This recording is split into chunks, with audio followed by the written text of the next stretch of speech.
Hello बच्चों, मेरा नाम साक्षी गुप्ता है। आज आप मेरे साथ पढ़ेंगे व्याकरण की कक्षा 8 का पाठ 10। पाठ 10 के माध्यम से आप पढ़ेंगे विशेषण। आपको इसमें ज्ञानवर्धक परीक्षण दिया है। इसमें आपको बताना है कि यदि समाज से दया, प्रेम, विनम्रता, सहनशीलता जैसे गुण समाप्त हो जाएं तो समाज का क्या रूप होगा। आइए जानते हैं विशेषण क्या होते हैं और आप इसका उत्तर अपने अनुसार लिख लेंगे। विशेषण शब्द का शाब्दिक अर्थ है विशेषता बताने वाले शब्द। संज्ञा सर्वनाम शब्द के रूप, गुण, दोष, आकार, संख्या, मात्रा आदि बताने वाले शब्द विशेषण होते हैं। सरल शब्दों में कहा जा सकता है कि संज्ञा या सर्वनाम के रूप, गुण, दोष, आकार, संख्या एवं मात्रा की विशेषता बताने वाले शब्द विशेषण हैं।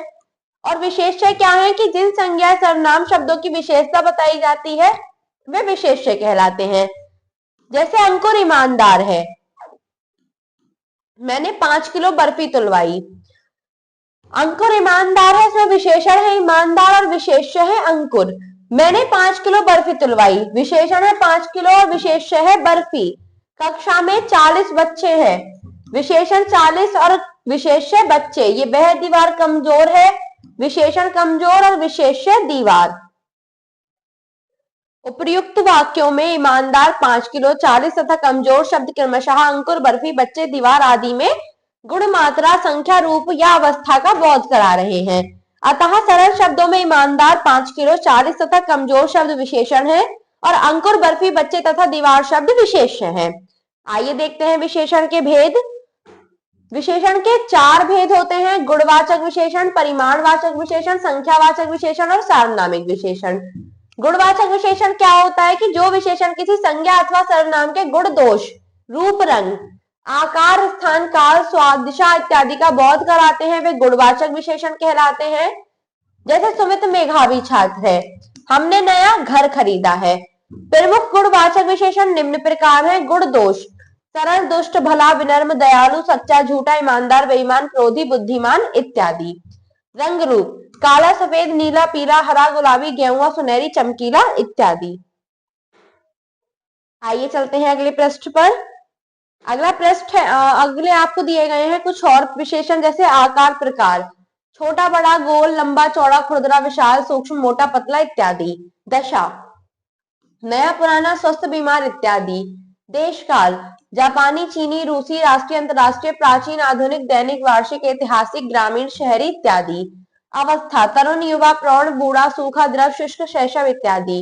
दिशा, पूर्वी, पश्चिमी, उत्तरी, दक्षिणी, बाहरी, भीतरी इत्यादि। गंध, खुशबूदार, बदबूदार, गंधहीन, सुगंधित, दुर्गंधपूर्ण इत्यादि। स्वाद बोधक, मीठा, खट्टा, कड़वा, फीका इत्यादि।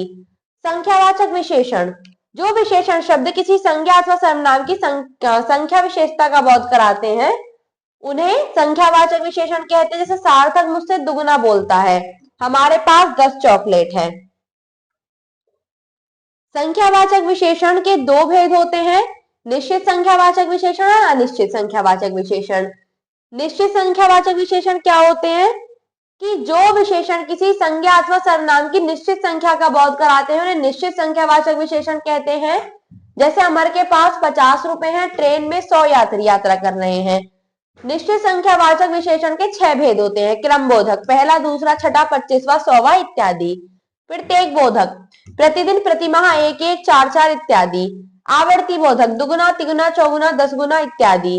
समुदाय वाचक, आर्मी, झुंड, भीड़, कक्षा, टोली इत्यादि। गणना बोधक, 2 4, आधा, सवा 3, चौथाई इत्यादि।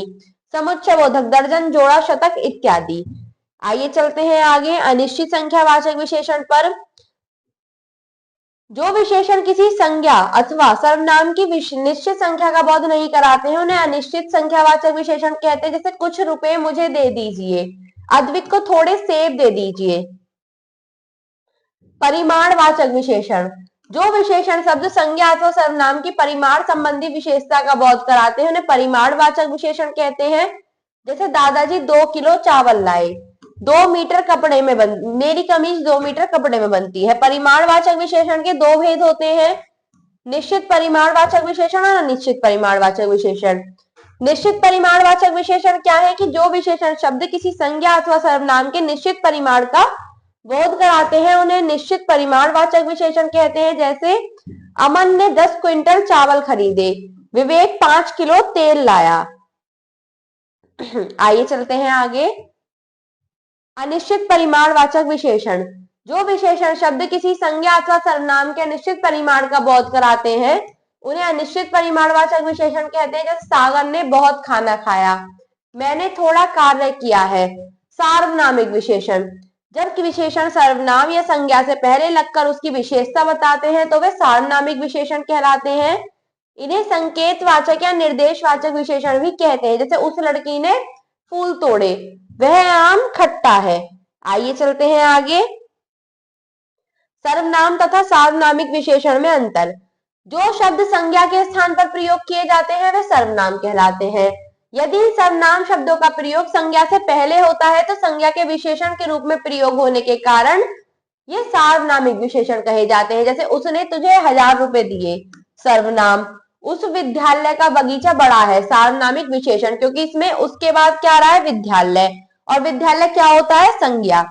यह सुंदर है, सर्वनाम। यह लड़की सुंदर है, सार्वनामिक विशेषण, क्योंकि इसमें यह के बाद क्या आया, लड़की, और लड़की क्या होती है, संज्ञा। विशेषणों की अवस्थाएं। विशेषण की 3 अवस्थाएं होती हैं, मूलावस्था, उत्तरावस्था और उत्तमावस्था। मूलावस्था क्या होती है कि जब विशेषण द्वारा मात्र, गुण या दोष को प्रकट किया जाए, किसी दूसरे से उसकी तुलना न की जाए। जैसे अनुज का लेख सुंदर है, ये है मूलावस्था। और उत्तरावस्था क्या है कि जब विशेषण द्वारा 2 की तुलना में एक को अच्छा या बुरा बताया जाए। जैसे आदित्य का लेख शिवम की अपेक्षा अधिक सुंदर है, तो इसमें क्या है, आदित्य के लेख और शिवम के लेख की आपस में तुलना की गई है। उत्तमावस्था, जब विशेषण के द्वारा एक की अनेक से तुलना करके उसे सबसे अच्छा अथवा सबसे बुरा कहा जाए। जैसे करण का लेख सबसे सुंदर है, इसमें क्या है, इसकी किसी से तुलना ही नहीं है, इसमें हमें बता दिया कि इसका लेख सबसे सुंदर है। अब इन्हें बनाते कैसे हैं, ये आप ध्यान रखेंगे कि मूलावस्था में वो जैसे का जो का त्यो आता है, जैसे बलिष्ठ। उत्तरावस्था में तर लगा देते हैं, बलिष्ठर। उत्तमावस्था में तम, बलिष्ठम। ऐसे ही नीच, नीचतर, नीचतम।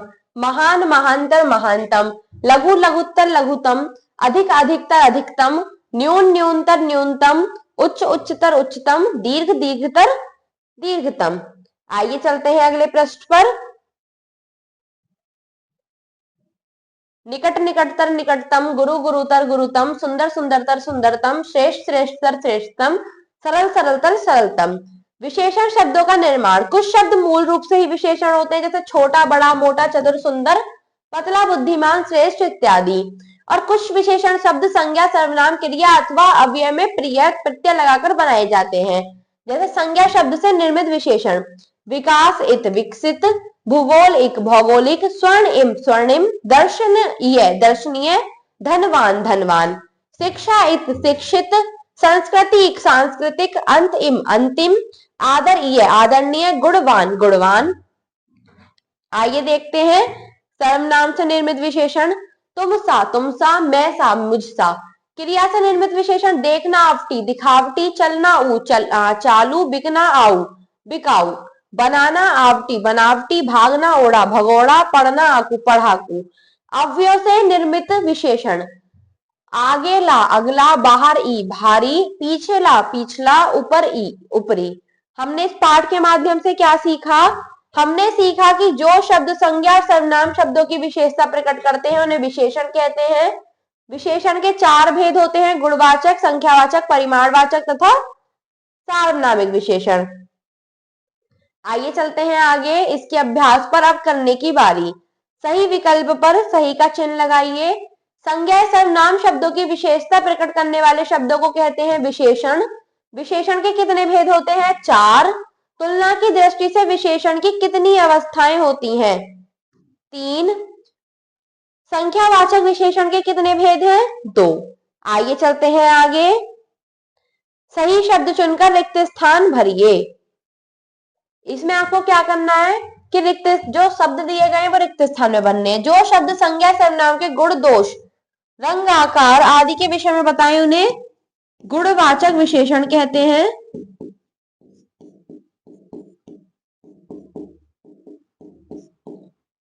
जो विशेषण शब्द संज्ञा या सर्वनाम के परिमाण या तोल के बारे में बताए उन्हें परिमाणवाचक विशेषण कहते हैं।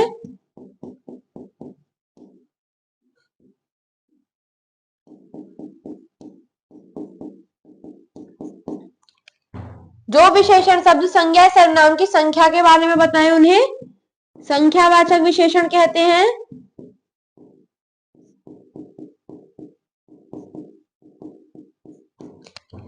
वे सर्वनाम शब्द जो संज्ञा से पहले आकर उसकी विशेषता बताए उन्हें सार्वनामिक विशेषण कहते हैं।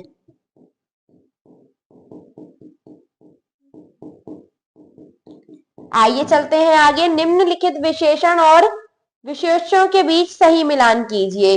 जैसे जापानी गुड़िया, वीर महाराणा प्रताप, चौकोर डिब्बा, होनहार छात्र, खट्टी इमली, परिश्रमी किसान। इस प्रकार आप इन मिलान को अपनी अभ्यास पुस्तिका में कर लेंगे।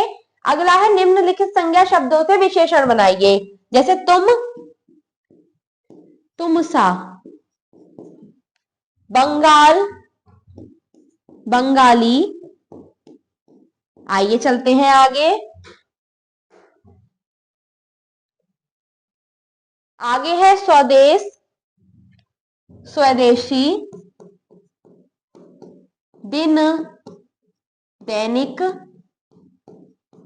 राजस्थान राजस्थानी, मैं मुझसा। आगे है आपका निम्नलिखित प्रश्नों के उत्तर दीजिए। विशेषण किसे कहते हैं? आइए देखते हैं पाठ के माध्यम से। इसमें आप लिख सकते हैं कि जो शब्द संज्ञा और सर्वनाम शब्दों की विशेषता प्रकट करते हैं उन्हें विशेषण कहते हैं। आइए चलते हैं वापस प्रश्नों की ओर और देखते हैं अगला प्रश्न। विशेषण के कितने भेद हैं स्पष्ट कीजिए। इसमें आप लिख सकते हैं कि विशेषण के 4 भेद हैं और चारों के नाम लिख सकते हैं। गुणवाचक विशेषण, संख्यावाचक विशेषण, परिमाणवाचक विशेषण और सार्वनामिक विशेषण। आइए मैं आपको पाठ के माध्यम से इसका उत्तर दिखा देती हूं। देखिए आप इसमें लिख सकते हैं कि विशेषण के 4 भेद हैं, गुणवाचक, परिमाणवाचक, संख्यावाचक और सार्वनामिक। आइए देखते हैं अगला प्रश्न। अगला प्रश्न है आपका परिमाणवाचक विशेषण के कितने भेद होते हैं? प्रत्येक का एक एक उदाहरण दीजिए। आइए देखते हैं परिमाणवाचक विशेषण के भेद। इसमें आप लिख देंगे कि परिमाणवाचक विशेषण के 2 भेद होते हैं, निश्चित परिमाणवाचक और अनिश्चित परिमाणवाचक। जैसे निश्चित परिमाणवाचक का उदाहरण हो जाएगा 10 क्विंटल और अनिश्चित परिमाणवाचक का विशेषण हो जाएगा थोड़े और या कुछ। आइए चलते हैं अगले प्रश्न पर। अगला प्रश्न है आपका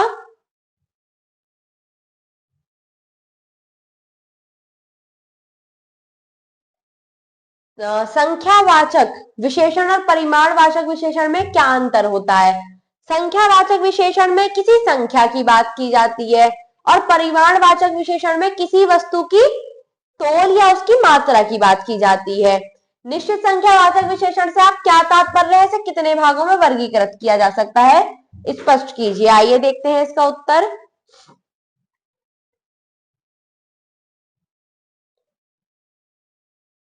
निश्चित संख्यावाचक विशेषण जो विशेषण किसी संज्ञा अथवा सर्वनाम की निश्चित संख्या का बोध कराते हैं उन्हें निश्चित संख्यावाचक विशेषण कहते हैं। और निश्चित संख्यावाचक विशेषण के 6 भेद हैं, क्रम बोधक, प्रत्येक बोधक, आवर्ती बोधक, समुदाय बोधक, समुदायवाचक, गणना बोधक और समुच्चय बोधक। आइए चलते हैं वापस प्रश्न की ओर।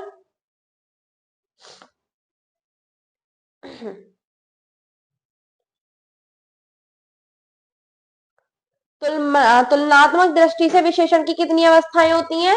तुलनात्मक दृष्टि से विशेषण की 3 अवस्थाएं होती हैं, मूलावस्था, उत्तरावस्था और उत्तमावस्था। आप अपने मित्र से अपनी तुलना उत्तरावस्था में बताइए। इसमें आप लिख सकते हैं कि मैं अपने मित्र की अपेक्षा ईमानदार हूं। आइए चलते हैं आगे। रिक्त स्थानों की पूर्ति कोष्ठक में दिए गए शब्दों के विशेषण रूप में कीजिए। जैसे शिक्षा, तो आप इसमें लिख देंगे शिक्षित व्यक्ति विनम्र होते हैं। अगला है उनका विवाह एक रूपवती कन्या से हुआ। रमेश उदय का चाचा चचेरा भाई है। फल बहुत ही रसीला था। आपने इस बार एक तो जटिल प्रश्न पूछा है। उसने बनारसी साड़ी खरीदी। आइए चलते हैं इस पाठ की रचनात्मक गतिविधि की ओर। अपने देश के महान नेताओं के नाम को सूचीबद्ध करके उनके लिए विपर्य विशेषण लिखिए। इसमें आप लिख सकते हैं कि जवाहरलाल नेहरू अत्यंत शांति प्रिय है। महात्मा गांधी दृढ़ प्रतिज्ञ सत्यनिष्ठ। नरेंद्र मोदी साहसी। इसी प्रकार से आप कुछ अन्य नेताओं के नाम सूचीबद्ध करके उनके लिए विशेषण दे सकते हैं। आपका ये अभ्यास यहाँ पूरा होता है। आपने इस पाठ के माध्यम से क्या सीखा? आपने इस पाठ के माध्यम से सीखा कि विशेषण क्या होते हैं और विशेषण के भेद क्या होते हैं। धन्यवाद।